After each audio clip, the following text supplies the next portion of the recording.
ఆస్ట్రేలియాపై Israel మంత్రులైతే విరుచుకుపడుతున్నారు. సంచలనమైనటువంటి ఆరోపణలు చేస్తున్నారు.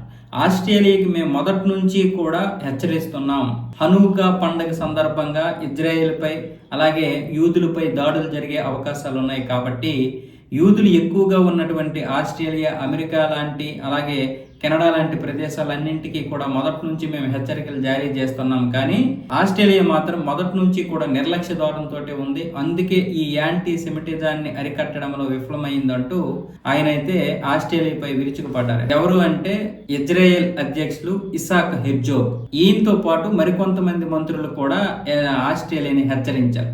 మొదటి నుంచి మేము చెప్పినా సరే ఆస్ట్రేలియా పట్టించుకోలేదు. పైగా ఇప్పుడు ఈ ఉగ్రదాడి విషయంలో ఎంత నిర్లక్ష్యం వహించిందంటే అక్కడ భద్రత కూడా సరైనటువంటి విధంగా లేదు. కనీసం యూదులందరూ కలిసిన చోటైనా సరే కనీస భద్రత ఏర్పాట్లు చేస్తే బాగుండేది. అలా అయితే మా యొక్క విన్నపాన్ని గౌరవించినట్లు ఉండేది.